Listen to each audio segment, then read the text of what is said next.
አንተ ኢላሂ አንተ ነህ ጌታዬ ካንተ ውጭ አምላክ የለኝም አሉ ነብዩ መሐመድ አለይሂ ሰላቱ ሰላም። አያችሁ የአላህ ነብይ አላህን እንዴት እንደሚጠይቁት የዋለላቸውን ውለታ የሰጣቸውን ስጦታ ያደረገውን ድርጊት ሁሉ ጠቀሱና አንተ ነህ ጌታዬ ያሉ ካንተ ውጭ አምላክ የለኝም አሉ። አንዳንድ ሰዎች አሉ ለሁሉም ሁርያ እውቅና የሚሰጡ ከአላህ ውጭ ለሚያመልኩ ሰዎች በሚዲያ ብር የሚሸምቱበት ጊዜ ላይ ነው ያለነው። በተለይ አንድ ካሊድ ክብሮ የሚባል አንድ ሰው አለ ቁርአንይ ነው ሴቶችን ሰብስቦ እንደዚህ ፊት ለፊት እያስተማረ ወላሁ አለም እያለ የሚሰጣቸው ሁክሞች የሚፈርዳቸው ፍርዶች ወላሁ አለም እሱ እንዳለው ትክክለኛ ወደ እስላም ገብቷል አልገባም ያጠራጥራል። ልክ ሰለምኩ በሚልበት ሰዓት ከእስላም ውጭ ያሉ ሰዎች ክርስቲያኖችን ነበር ሲተች የነበረው። አሁን ደግሞ ሙስሊሞችን መተቸት ጀምሯል። ስራ ቦታ ከቀጠረን የምንቀጥረው ሙስሊም ብቻ ነው። መጀመሪያ መስፈርታችን ሙስሊም ነው። ስራውን ፐርፌክትሊ ሊያደርገው የሚሰራ ከሆነ ሰው ይሁን አንተ ምን አገባ ስለ ሃይማኖት ሪሊ የምሬን ነው። ስጋ ቤት አይደለም መቼስ የከፈትከው ራይት። ስጋ ቤት ከከፈትከው ኦኬ ቢስሚላህ አለ በስማም አለ እሺ እረዳለሁ። ከዛ ውጪ ምንድነው ስራውን ጥሩ አድርጋት ስራው ስራውን ጥሩ አድርጎ ይስራው። እኔ እርግጠኛ ሆኜ በነገራችሁ ነገር እያንዳንዱ ሙስሊም ቼክ ቢደረግ የሆነ ዳያግኖሳይዝ የሚያደርግ ነገር ኖሮ ቼክ ብትደረጉ ሙስሊም ያልሆኑ ደግሞ ሌላ ሃይማኖት ክርስቲያን በለው ምናምን ዳያግኖሳይዝ ቢደረግ ማለት ነው ውስጣቸው ያለው ነገር ልንገራችሁ። አንደኛ ሌላኛውን ይፈራዋል ይጠላዋል እና ውስጡ ማለት ነው እያወሩ ነው የተጫወቱ ነው የበሉ ነው ግን ባውንደሪ ያበጅተዋል። I don't know ማን እንደሰጠኝ ባውንደሪ ባይዘው I don't know በቃ እኔ አላውቅም። ለምንድነው ስራ ቦታ ላይ እስላም ክርስቲያን የምትሉት? እያንዳንዱ ሰው ውስጡ ቢፈተሽ የሆነ ችግር አለ ይፈራራል ራስ በራሱ ይላል። ስራውን አሳምሮ ይስራ እንጂ ሰው እንዳትመርጡ ይላል።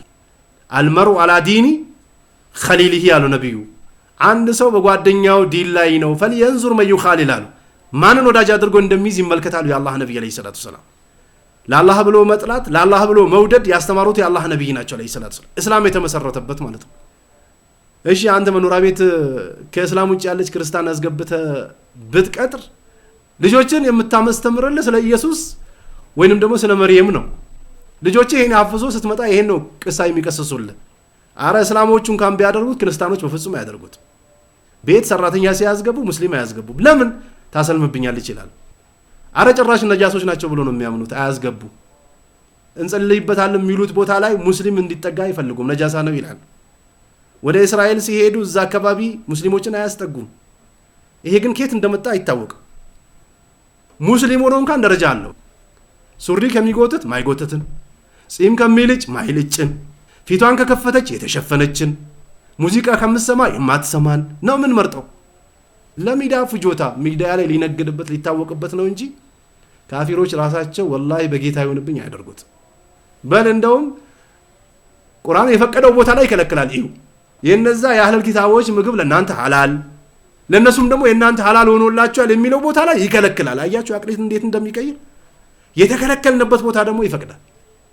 በጣም አጂብ ነው። በጣም የገረመኝ ደግሞ እነዚህ ንግግሮች አይደሉም። መጨረሻ ላይ ሄደና የሱ ሃይማኖት የምትለው ነገር በግሉ የሱ ነው። ለኩም ዲኑኩም ወሊየ ዲን።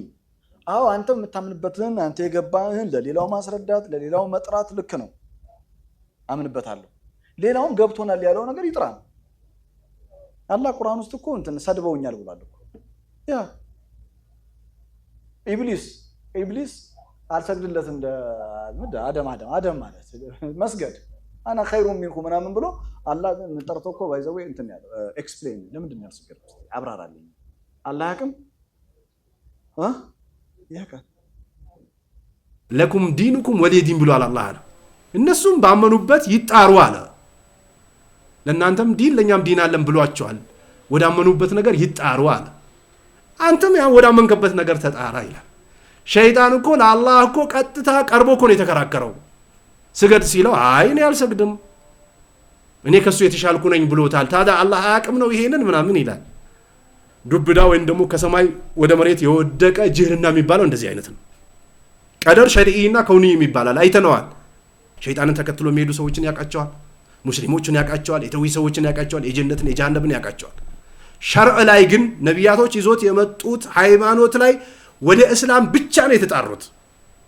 እስላምን 100% ነው የሚያፈርሰው። ወላሁ አለም እንደሚለው ውስጡ ላይ የያዘው ነገር አይታወቅም።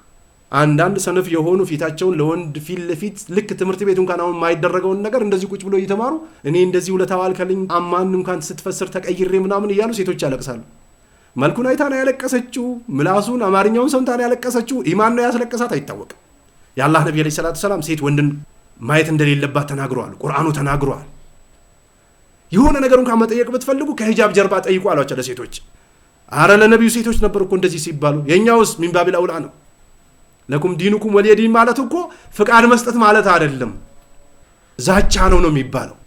እናንተ ዲን ነው ብላችሁ የያዛችሁት ነገር ለእናንተ ነው፣ ግን ይጠብቃቸዋል እናንተ ከሃዲያን ብሎ አላህ እየጠራ ይሄ ፍቃድ ነው ብሎ የሚይዙት ኢኽዋኖች ናቸው፣ ሌሎች ፍርቃዎች ናቸው። ሃይላንድ እንኳን ቢያመልክ ምን አገባ አላህ ፈቅዶለታል ይላሉ። ሃይላንድ ነዑዙ ቢላህ።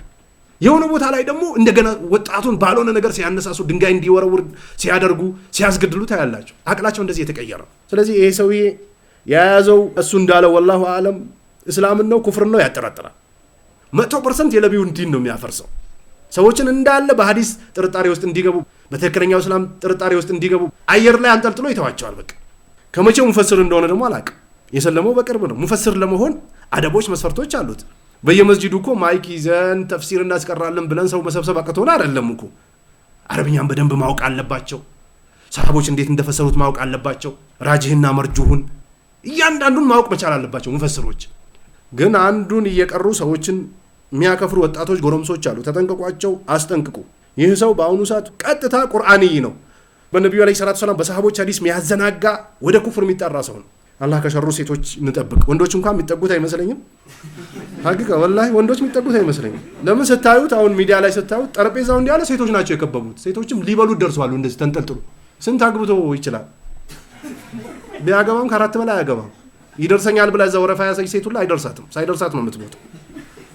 ቁርአን ሐዲስ መስጂድ ነው ያለው፣ አሊሞች ዘንድ ነው ያለው። ዝም ብሎ ቁርአን መትኑን ብቻ ስላወቁ ዝም ብሎ ባለበት ዱብ ማድረግ ተገቢ አይደለም። ካላወቅን እንጠፋለን። ብዙ ጊዜ አንዳንዴ ሳያውቁ መድረክ ላይ መውጣት፣ ሳያውቁ ሰዎችን መራለሁ ብሎ መነሳት አደጋ ነው የሚባለው ለዚህ ነው። አይመለስም። ብዙ ጊዜ ሰው ለማሊክ እኮ የተወሰነ ጥያቄ ተይዞላቸው መጣና ጥያቄው ጠየቀ መለሱ፣ ጠየቀ መለሱ፣ ጠየቀ መለሱ። ከዛስ አላቅም አረ ያቃል ብዬ ነው የመጣሁት ምን ነው ሲላቸው ጃሂልና አያቅም ብለህ ሂደህ ተናገር አሉት። እኔ ይሄን አይደለም ምፈራው አላህ ዘንድ ቆሞ በአላህ ዲን ላይ በግምት አውርቶ ጀሃነም መንደድ ነው ምፈራው እንጂ ሰዎች ጃሂል አሉኝ አላሉኝ እሱ ነው እንደ ምፈራው አሉ። ሰሃቦች ለዚህ ነበር ጥንቃቄ የሚያደርጉት። ለዚህ ነው ዑለማዎቹ ጊዜያቸውን የፈጁት። ይሄ የሰነድ ክታብ እነ ቡኻሪ እነ ሙስሊም እኮ ማነው ውሸተኛ፣ ማነው ሳይሰማ ሰማው የሚለው፣ ማነው ወሬ የሚያመላልሰው፣ ማነው አማና የሌለው እያሉ ለቅሞ ነው ያመጡት። የሆነ ሰዓት ላይ በሙሃደራ መልክ ወይንም ደግሞ ዝም ብሎ በመድረሳ መልክ እንደዚህ የተማማርናት ነገር አሊም አደረገችን ማለት አይደለም። መሰረት አለው። ምን ማወቅ እንዳለብን አረብኛውን፣ ተፍሲሩን፣ ሐዲሱን፣ ፍቂሁን፣ ናህውን ይሄን ሁሉ መማር አለብን። እናምናለን። ይሄ እስላምን በስነ ስርዓት ያወቁ ሱናን የተረዱ ሰዎች ናቸው እስላምን የሚጠብቁት እንጂ ዝም ብሎ ትላንትና ከቤተ ክርስቲያን መጥቶ ቤተ ክርስቲያን ሲተቸው የነበሩ ሰዎች ዛሬ ደግሞ ወደ ቤተ ክርስቲያን ቢጣሩ ተሰሚነት አላቸው ማለት አይደለም። ከላ ገንዘብ ከተፈለገ አንዳንድ ደይፍና አቅላቸው የወረዱ የሆኑ ሙስሊሞች አሉ። ዝም ብሎ ገንዘብ ያሸክማሉ ለሰው። እንዳታሸክሙ፣ እንዳሰጡ በልኩ ነው። አንዳንድ ሰው ሰራተኛ ሆኖ መስራት ካለበት ሰራተኛ ሆኖ ይስራ። ያለ አግባብ ዝም ብላችሁ መኪና ገዝታችሁ አምጣችሁ ብትሰጡት ሁለት እጁን ወደ ውጭ አውርቶ መሪውን ለቆ ህዝብ ይፈጅበታል በመኪና። አቅማ ገና አልበሰለም። ስለዚህ በልክ ነው ይመዘናል። እንደዚህ ለአምስተኛ ክፍል ለሚማር ልጅ መኪና ስታችሁ ትሰጣላችሁ? እሺ 18 ዓመት ሳይሞላው ልጃችሁን መንጃ ፍቃድ ላውጣልህ ብላችሁ ብትሄዱ መንግስት ይሰጠዋል? የሚመዝንበት ጊዜ አይደለም፣ ይጠፋል በራሱ። ይህን ሰውዬ እንግዲህ ሚዲያ ላይ ወጥቶ በደንብ አድርጎ ደፍሮ እንዲናገር፣ አሊሞችን እንዲሳደብ፣ ከዚህ በፊት አሊሞችን ተሳድበዋል። ይሄ አሊም የሚባለው በየመስጊዱ ኹጥባ የሚያደርገው የኮሚቴን ፍላጎት ነው እንጂ የሚያሟላው ምን ያውቃል ምናምን ብሎ ሲተች ነበር። ይህን እንዲያደርግ ያደረጉት የኛው ባለሀብቶች ናቸው። ፈሊየተቁላህ አላህን ይፍሩ ነው የምንለው። በልክ ነው። እስላምን ዘብ ሆኖ የሚያስተምሩ አሊሞች አሉ። እነዚህ ነው አይዟችሁ ማለት፣ ልጆቻቸውን ማሳከም፣ ራሳቸውን ማሳከም። በጣም የሚገርመው ተቃራኒ ነው። ኩቱብ ስታ ተሸክሙ እናት አባቶችን ፋቲያን የሚያስተምሩ ሰዎች ማንም ዞር ብሎ ያያቸው። ሚዲያ ላይ ወጥቶ አስተካክሎ 2 እንግሊዝኛ 3 እንግሊዝኛ ወይም ደግሞ አንድ ቁርአን ሳምንት አጥንቷት ሚዲያ ላይ በደንብ አድርጎ ከወረወረ የጀነት ሙሽራ ብሎ ይጽፋል። አትሸወዱ፣ መሸወድ አያስፈልግም።